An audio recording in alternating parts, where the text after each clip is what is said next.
The Detroit Pistons are 30 games into their season, so now we are going to check in with players such as Jaden Ivey, Jalen Duren, and also check in with JB Bickerstaff and grade how they've looked and talk about how they've looked through a quarter of this season on today's episode of the Locked On Pistons podcast. Let's go.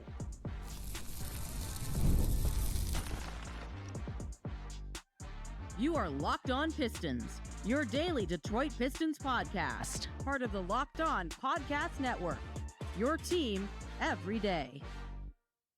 What's the deal? Welcome back to another episode of the Locked On Pistons podcast. Per usual, I'm your host, Kuka Hill. You can find me over on Twitter at Kuka Hill. I want to thank you guys for making Locked On Pistons your first listen of every single day. We are free and available on all your podcast platforms. If you haven't already, please head to the YouTube channel, hit that subscribe button. We are just around 800 subs away from 10,000 subscribers. That's our goal by the end of this season. So if you're someone who listens to the podcast or watches the podcast and have not hit that subscribe button, it's the best way to support the podcast.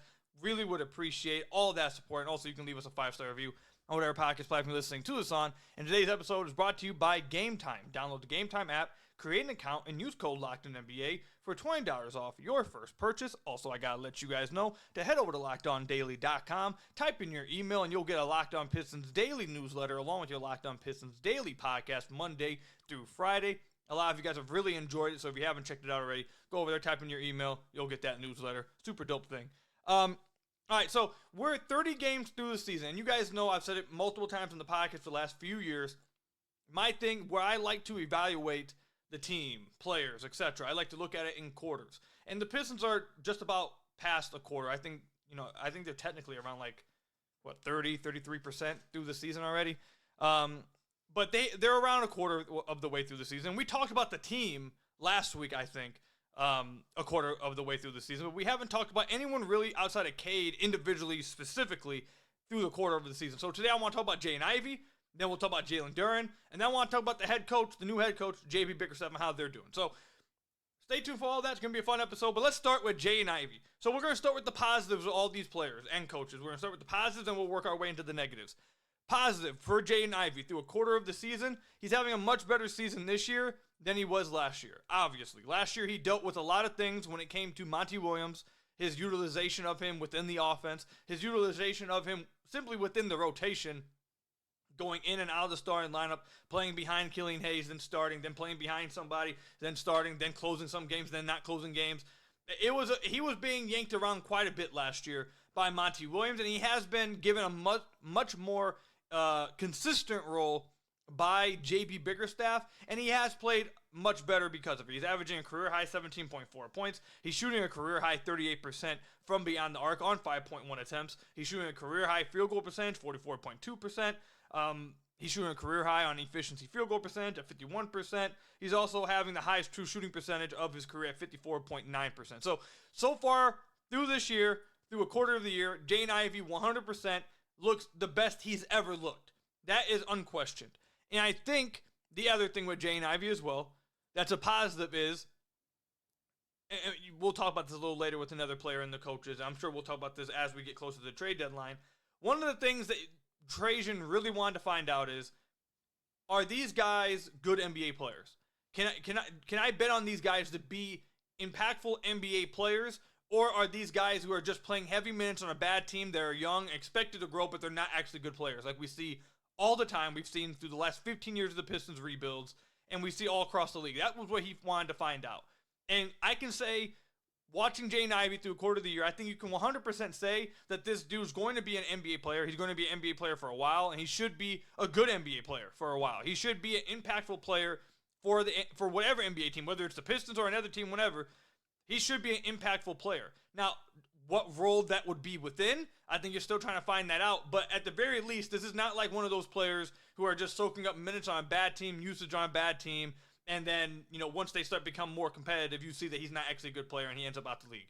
That's not what Jaden Ivey is. Jaden Ivey has proven that he is going to be at least a good NBA player or an impactful player in some way throughout his career. At least I feel like that through a quarter of the season. And I was one of Jaden Ivey's biggest skeptics coming into the season, but I think he's at least proven that, and that was big. So he's proven that through the quarter of the year. The other thing I really want to give him a shout out to, he's in the 65th percentile on spot-up opportunities this year according to Synergy. on catch and shoot opportunities. He's in the 82nd percentile, again, through according to Synergy. This is a lot closer to what he was his rookie season in the NBA. Last year, he shot very poorly from beyond the arc. But this year, he's shooting much better on catch and shoot looks. Not as much on off the dribble jumpers, but you don't really need that from him. You just want him to be a guy who can, he can have some of it in his game, but a lot of it's going to be catch and shoot, open looks created by Cade Cunningham, obviously. You needed someone to cash in on those, and he's done a decent job, actually a pretty good job of cashing in on some of those.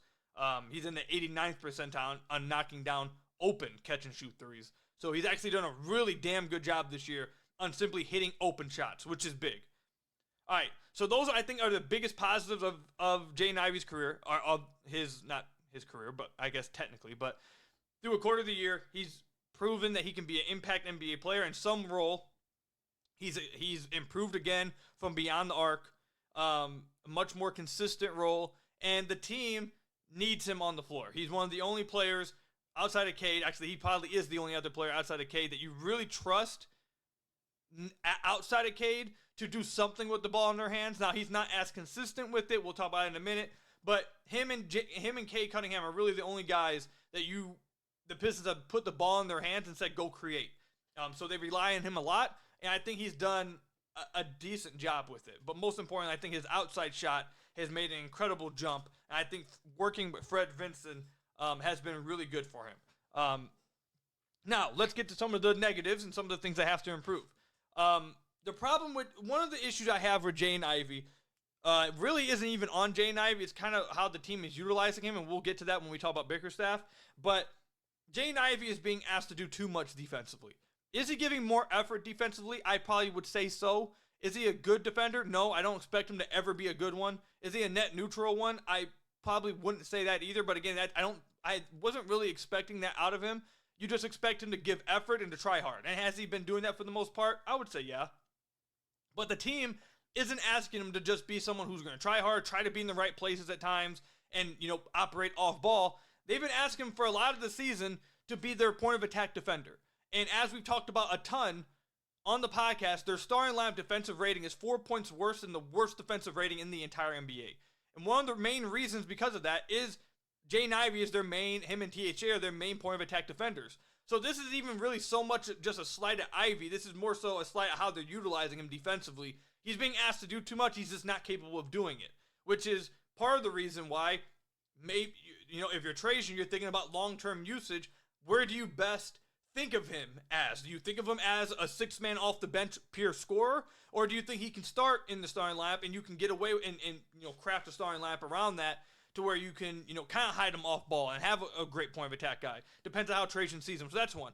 But more so with Ivey, I think Ivey has been, outside of the jump shot, I think he's been inconsistent throughout the year. And on some of the areas that I really wanted to see him improve on, he just hasn't taken enough of a step forward in those areas, such as like his finishing around the rim. He's still at the bottom of the league in finishing. He's in the 18th percentile, according to Synergy, at the rim so far this year. He's really still struggled to finish at the rim. He hasn't been that great in transition because of, even with how good of an athlete he is, he's still in the 31st percentile, according to Synergy, in transition, which just isn't very good. He's also been one of the worst isolation players in the NBA, in the 6th percentile in isolation, which is an area the Detroit Pistons really struggle with as a team. The team itself is in the 13th percentile, bottom 5 in isolation points per possession, and that was one of the areas I think you probably would have expected Jaden Ivey to help with. That's an area that most people expect him to help the team with, and he just hasn't been good at that at all this year. So that's a bit disappointing. One of them, I will say that all that stuff, he has to improve on. I don't know if that's something he's going to be able to do long term. The one area of his game that I really need to see him take a jump in, and I think the team, I know the team is waiting for him to really show massive improvements in, because they want that out of the guy next to Cade, is how he plays within the pick and roll and how he can play with Cade off the floor. And you've gotten some mixed results. So far this year, he's in the 50th percentile as a pick and roll ball handler this year. So not bad, not good. He's right around average is what Synergy calls it. And then if you look at how Cade Cunningham and Jaden Ivey play together when they're on the court, it has went down as the seasons went on. When Cade's on and Jaden Ivey's off, they have a minus 0.5 net rating, so just about neutral. When Cade and Ivey are both on the court together, it goes down to minus 4.36. When Jaden Ivey's on the floor without Cade, they have a net rating of minus 3.0. So I don't think that his minutes without Cade has went as good as the team probably would want it to be. I think the numbers with him and Ivey are a little bit skewed to a certain degree, but if you look at all their lineups when you pair them with Duren, pair them with Stu, they still aren't the greatest, but I do think it's skewed to a point because of the defense that they have around them for the majority of their minutes. You have THJ, you have Duren, so I'm not going to read too heavily into that. But if you've watched the game and then the numbers back it up, Jaden Ivey hasn't been that great without Cade on the floor. So it still looks like he needs to have another facilitator next to him, which is fine, but I think that was an area of the game that they were hoping to see this big jump in, and you just haven't seen it from him so far this year. He still looks like a guy that I expected to be an off-ball scorer, a guy who really thrives off-ball, cutting to the basket, which, by the way, he's been exceptional on cuts this year. He's in the 91st percentile this year, according to Synergy. So he's been a really good off-ball player. All the numbers so far through a quarter mark through the season, he's been good as a spot-up shooter. He's been good on open catch and shoots, and he's been really good on cuts to the rim off-ball. When it comes to stuff with the ball in his hands, he's really struggled so far this year. Like I said, 6th percentile in isolation. He's 50th percentile in pick-and-roll ball handling, so I wouldn't say that's poor, but it's around average. He hasn't been very good in transition either, so I think what I'm learning about Jaden Ivey through a quarter of the season, or what it's confirming for me, is Jaden Ivey, I think, is showing that he can be a good scorer off the ball next to a guy who can create for him, which I think was kind of what people expected coming out the draft. He hasn't made enough of an improvement on the ball for me to think that the Pistons should be planning forward with the idea that he's going to be a primary ball handler long-term for the Pistons. So I think they need to keep that in mind when you talk about contract extensions coming up this offseason. But if anything, the good is that he's showing that he can be a really good off-ball player. I think he's done nothing but show that through a quarter of the season. Good on cuts, good on open shots. He's good feeding off of Cade's gravity. When it comes to operating with the ball in his hands and creating for himself, he's somewhat taken a step backwards this year, but I think he's somewhat been the player I expected. The biggest improvement, obviously, is the catch and shoot numbers and how well he's shooting the basketball. That is great. He can play off-ball. I think he's proven that he can be an off-ball, elite off-ball scorer. Just haven't seen that kind of improvement on-ball-wise, and that's something they need to keep in mind when they start thinking about, okay, what's the next move for the team moving forward? Do we want Jaden Ivey to long-term be the starting guy next to Cade? Or do we think he's better off the bench as just a pure scorer as a sixth man? They need to start thinking about that because he got contract extension this upcoming offseason. So I think you've gotten, I think out of all the young guys like Duren, I guess, and Ausar, you haven't really had much of a sample size. But if it's just Jaden Ivey versus Duren, Ivey's proven much more without, he's proven to be more of a long-term piece potentially than Duren has by far. It's just I think the question now is for the Pistons that they're trying to figure out, which I don't think, I know, they're trying to figure out, okay, what is Jaden Ivey's, what is his role? We know he can have a role, but what role is best? Is it starting as the Cade, or is it as a guy off the bench as a scorer? I think that's what they're trying to figure out. I think you're starting to get the answers here from Ivey, and I think with whichever role they put him in, I think you're starting to see that as long as you use him to his strengths, he can be an impactful offensive player for you, for the Pistons, or forever, for the next 9 years, 10 years of his career. So that's my check-in with Jaden Ivey through quarter of the season. Let me know in the comment section down below or over on Twitter @KukaHill. How you guys feel about that? Do you guys agree, disagree with anything? Again, comment section down below or over on Twitter @KukaHill. When we come back, I want to discuss our quarterly check-in with Jalen Duren now when we come back.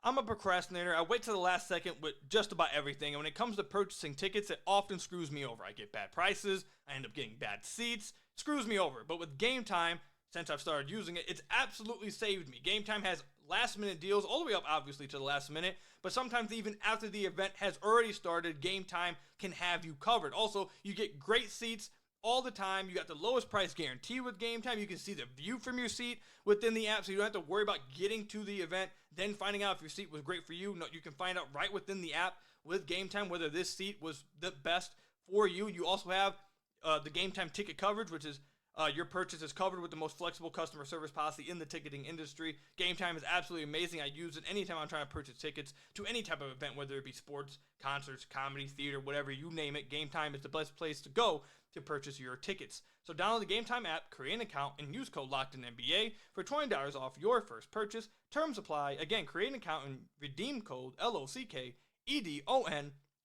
for $20 off your first purchase. Download Game Time today. What time is it? Game time. Then I gotta tell you guys about another one of our lovely sponsors, Rocket Money. Did Rocket Money help you find any subscriptions you forgot about or that you were paying for twice? It's definitely happened to me, especially when it comes to like past gyms that I've tried out, signed up for a membership, forgot all about, and they're still charging me monthly. Rocket Money has absolutely saved me with numerous of those, saved me so much money per month. Rocket Money is a personal finance app that helps you find and cancel your unwanted subscriptions, monitor your spending, and helps lower your bills so you can grow your savings. It brings everything together all in one place, whether it's subscriptions, spending habits, or even the goals you want to hit this year. Rocket Money has over 5 million users and has saved a total of $500 million in canceled subscriptions, saving members up to $740 a year when using all of the app's premium features. Cancel your unwanted subscriptions and reach your financial goals faster with Rocket Money. Go to rocketmoney.com/lockedon today. That's rocketmoney.com/lockedon. rocketmoney.com/lockedon to cancel your unwanted subscriptions and reach your financial goals faster with Rocket Money. So I want to thank you guys again for making Locked On Pistons your first list of every single day. We are free and available on all your podcast platforms. If you haven't already, head to the YouTube channel at Locked On Pistons, hit that subscribe button, or leave us a 5-star review on whatever podcast platform you're listening to this on. That's another great way to support the podcast. All right, so we're moving on now to Jalen Duren, who is the other third-year player out of the 2021 NBA draft, who was drafted, or 2022 NBA draft, drafted right alongside Jaden Ivey. That is obviously Jalen Duren, the Pistons starting center. Jalen Duren, I said before the year, I thought he had the biggest impact on whether the Detroit Pistons would be good, whether they would be bad, whether they would be middling. I thought the player who would have the biggest impact on that was Jalen Duren. And I think through a quarter of the season, my thoughts have been proven correct. Because when Jalen Duren played well defensively in games where he's played even decent defensively, the Detroit Pistons have won. When Jalen Duren struggles defensively, it's basically cooked and they've lost. His improvement defensively is by far, I think, or at least was before the season, the biggest priority and the biggest development point of any player on the Detroit Pistons. By far. And so far this year, through a quarter of the year, you have not gotten good results at all. At all. And look, like I said, we're going to start with the positives. But I think that's obviously where I think, at least from what I've seen, most Pistons fans all agree that is the biggest talking point and the only thing that really matters at this point with Jalen Duren is his defense. But we'll talk about the positives as well. Jalen Duren is having his most efficient season of his career. He's at a 69.5 true shooting percentage. He's had his usage cut quite a bit, but he's been incredibly efficient on those limited attempts. I do think he's made some progressions as, at least some progression as an interior defender. When Jalen Duren's allowed to just hang around the basket, I think he's been more active as a rim protector. I don't think he's been good, but I think he has been more active than he was in past years at the rim. I think you can clearly see that's something that's been drilled into his head. Jump at more shots. Jump at more shots. Jump at more shots. I think that's something that's been obviously drilled into his head. And this year he's averaging a career-high 1.1 blocks a game. Again, not great, but you can at least see him being more active around the rim. Outside of that, I think it has been a really tough year for Jalen Duren. This is a guy, as I've said multiple times on the podcast, going back to even his rookie year. This is a guy who is incredibly talented offensively. He has flashed ball skills. He has raw ball skills. He has really raw passing ability. He has the ability to drive from the high post and finish at the rim. He has improved. I'll say this, he 100% has vastly improved his footwork underneath the basket. His touch around the rim has been fine. He's been throughout his career, I would say, a really good finisher at the rim for the Detroit Pistons. I'm trying to pull up his numbers here. Give me just a second. Synergy's taking forever. Yeah, at the rim, he's in the 93rd percentile at the rim this season on 127 possessions. He's actually not been as good as he was in past years on layups at the rim. He's actually down this year to 62nd percentile, which, again, is still good. He's overall in the 93rd percentile at the rim, but he slightly went down a little bit, but who cares? And then as an offensive rebounder, he's in the 63rd percentile, which I think a lot of people kind of expect from him. And then obviously as a pick and roll man, catching lobs, finishing at the rim, that goes into his finishing at the rim numbers, but also he's in the 76th percentile as a pick and roll man, scoring 1.26 points per possession. So the things we knew about Jalen Duren already, that he can be a good lob threat for Cade, that stuff has been proven this year. That's not like that stuff has went away. That's still there, obviously. That's not going anywhere. He's still a good lob threat. He has good hands. He can catch lobs. He doesn't drop many lobs at all. He is the most natural partner of Cade's offensively. As a pick and roll guy, he's just the most natural fit offensively because of his ability to just catch lobs and screen and roll. Now, moving on to his negative, which sadly is the biggest deal with Jalen Duren. They've had to cut back his usage this year. After offseason, remember I was at the media day, remember JB Bickerstaff talked about how he wanted to use him more with the ball in his hands and run a lot of the offense through him. Sadly, the problem is that he was turning the ball over way too much earlier in the year, and they basically have cut it completely out of the offense. He's averaging, or not averaging, but he has nearly a career low in usage rate, 14.7%, where his previous career low is 14.3, or his current career low is 14.3, so barely above that. However, despite being nearly career low in usage rate, he's by far at a career high in turnover percentage. He's at 23.9%. His previous career high was 16.7%.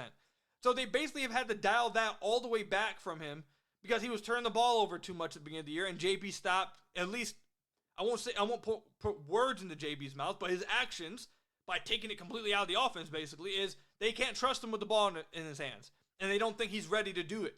So that was one of the biggest, positive points about Jalen Duren long term was that, okay, this is a guy you can operate a lot of the offense from out of the high post. This is a guy who can create a lot of offense from backdoor passes like we saw from Andre Drummond during the 2015, 16, 17, 18 years, especially in 17, 18 with Stan Van Gundy, how you started to see Drummond run a lot of the offense through him at the high post as a DHO screener, as a passer, and Duren has kind of had a lot of that wiped out because JB just I think you just got to call it what you see it, kind of lost trust in him in that part. So offensively, he's had his role dialed back.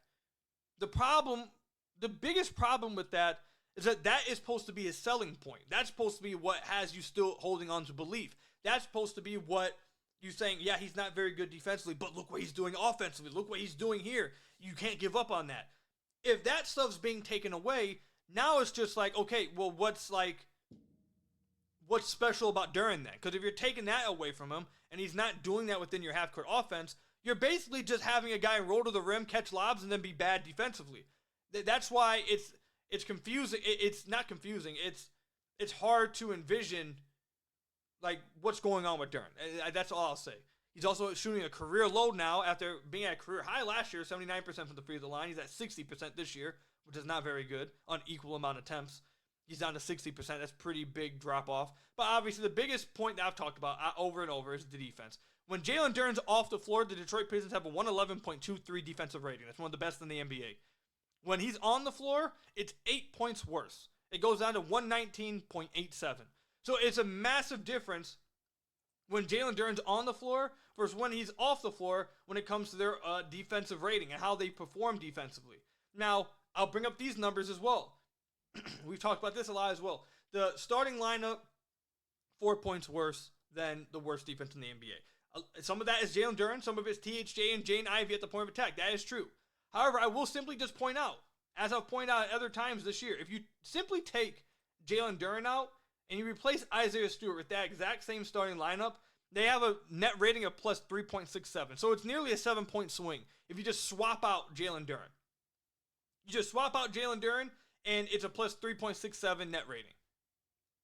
And then also if you look at this with how Paul Reed has played over the last few games when he comes onto the floor, remember, he really gave Anthony Davis a lot of fits against LA.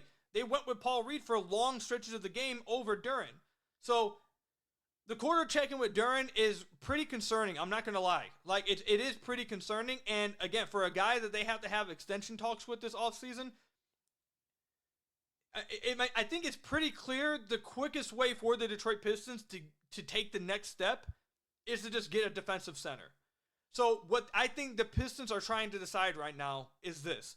They've got to decide, do they believe in Duren enough to where they want to keep him and develop him slowly long term? If that's the case, you have to do it as a backup. Eventually, Jalen Duren, if you want to keep him around and develop him, that's fine. He has potential. But it has to happen as a backup. Eventually, whether it's at the trade deadline or this upcoming offseason, through a quarter of the year, that answer is becoming very clear. That if you want to develop Duren, that's fine. Then you need to go get a defensive center to start and teach him and allow him to sit back and develop in the meantime. Because I don't want to just put it all on Duren, but the very clear, quickest way for this team to take the next step is to have better play at their starting five position. So, I mean, it's a tough quarter of the season check-in, but I mean, I think you have to be honest with this. It's my job to be honest with you guys. And the numbers, the eye test, it just hasn't been a very good year for Jalen Duren across the board, really. And hopefully it changes over the rest of the season. Hopefully it changes over the next quarter of the year, but just hasn't been that great of a year for Jalen Duren in what is basically being seen from a lot of people as a tryout season for Trajan Langdon. So I'm really interested to see how Trajan handles this leading up to the trade deadline, and especially how he handles this in the offseason. So let me know in the comment section down below or over on Twitter @KukaHill. How do you guys feel about Jalen Duren's play a quarter of the way through the season? Let me know again, comment section down below or over on Twitter @KukaHill. When we come back, JB Bickerstaff, the new head coach, how has he done for the Detroit Pistons this season? We'll talk about that when we come back. With Robinhood Gold, you don't need a silver spoon to eat up the financial favors of the 1%. Robinhood Gold allows others to get the rates and perks usually reserved for the high society. Now the resourceful individual with Robinhood Gold can earn the very liberal rate of 4.25% APY on uninvested cash and be rewarded with a handsome 3% retirement boost on IRA account contributions. Robinhood Gold provides the privileges of a high net worth for any net worth. These generous benefits are now available for only $5 a month. The new gold standard is here with Robinhood Gold. Sign up at Robinhood.com/gold. Terms apply for product-specific disclosures. Visit Robinhood.com/gold. Investing involves risk. Rate may change. Gold membership is offered by Robinhood Gold LLC. The new gold standard is here with Robinhood Gold. Sign up at Robinhood.com/gold.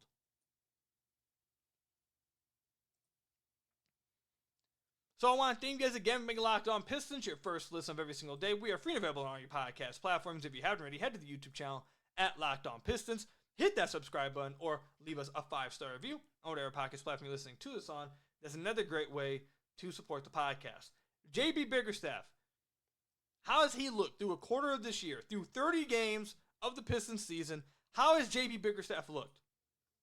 I'm not going to lie to you guys. I'm not quite sure how JB Bickerstaff could have anything but passing grades with like flying colors.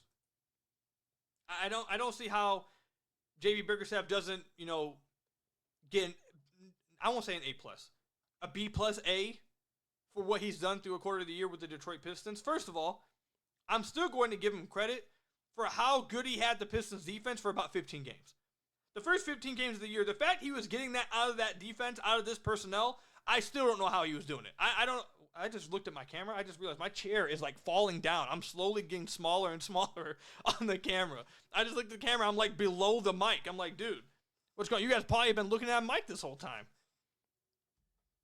I got to get a new game chair. That's all that tells me. Got to get a new game chair. Anyways, how JB Bickerstaff had this team performing on the defensive end for the first 15 games of the year was truly remarkable. I don't know how he was doing it. Still confused, but he was getting it out of them. So I want to still give him credit for that. Defense has fallen off a bit, but again, that's something I expected. This team's defensive personnel is not very good. But the fact he has them at 19th right now, again, I even that I feel like is punching above their weight. They don't have good point of attack defenders outside of Ausar. They don't have. They're starting a five-man that really struggles at defense right now. They're starting a lineup with 3 non-defenders, really. So, like, the fact he's getting that out of this team, even not being bottom 10, is, I think, remarkable, to be honest. And the offense has slowly started to creep itself up. And remember, that's something I said that had to happen. As the defense fell, the offense had to work its way up, or the team was just going to flounder.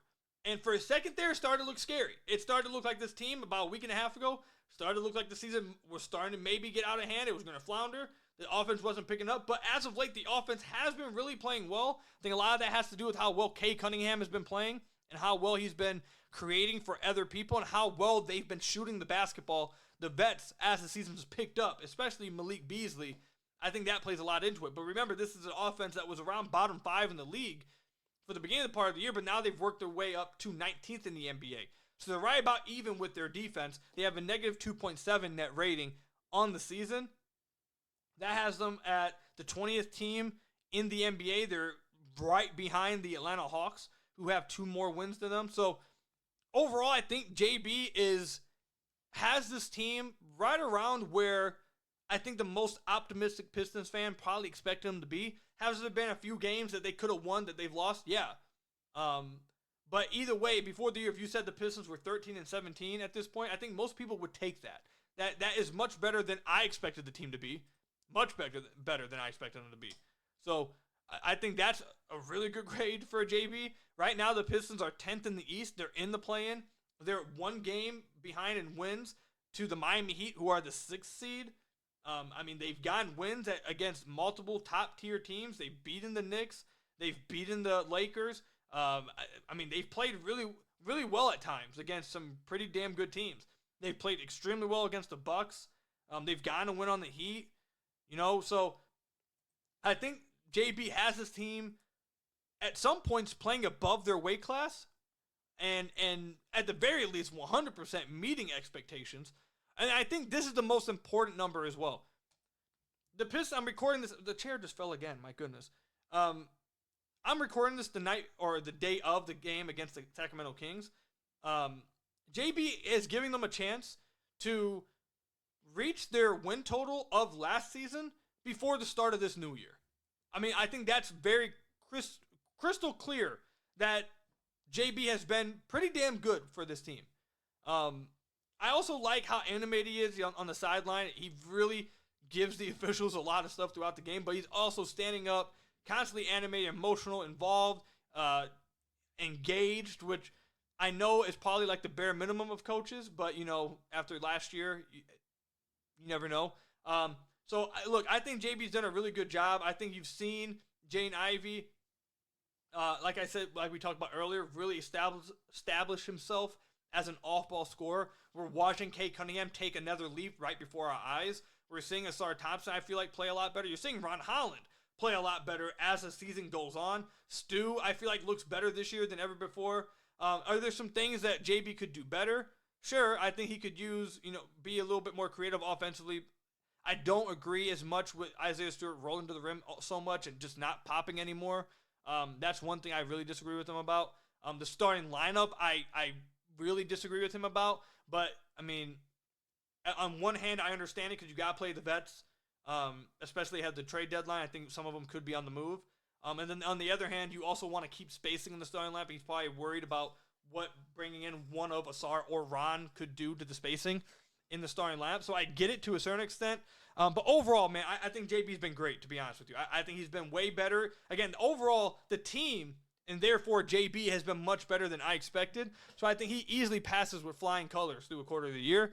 And if they continue on this pace the rest of the year, I think he passes the whole season with flying colors. I think he's been great for the Pistons this year. They've really needed it. So let me know in the comment section down below or over on Twitter @KukaHill. How do you guys feel about how JB is coach this team this year? What grade would you give JB Bickerstaff through 30 games for the Detroit Pistons? Let me know. Again, comment section down below or over on Twitter at Kuka Hill. That's all I've got for you guys today. Thank you guys for making Locked On Pistons your first listen of every single day. Free and available on all your podcast platforms. Leave us a 5-star review, whatever podcast platform you're listening to this on. Hit that subscribe button to the YouTube channel. And until next time, Merry Christmas to all you guys. I hope you guys had a great one. Happy New Year's coming up. Hope you guys had a great Christmas with friends, family, got great presents, all that kind of stuff. But until next time, I will see you guys later. Stay safe out there. And until next time, peace out.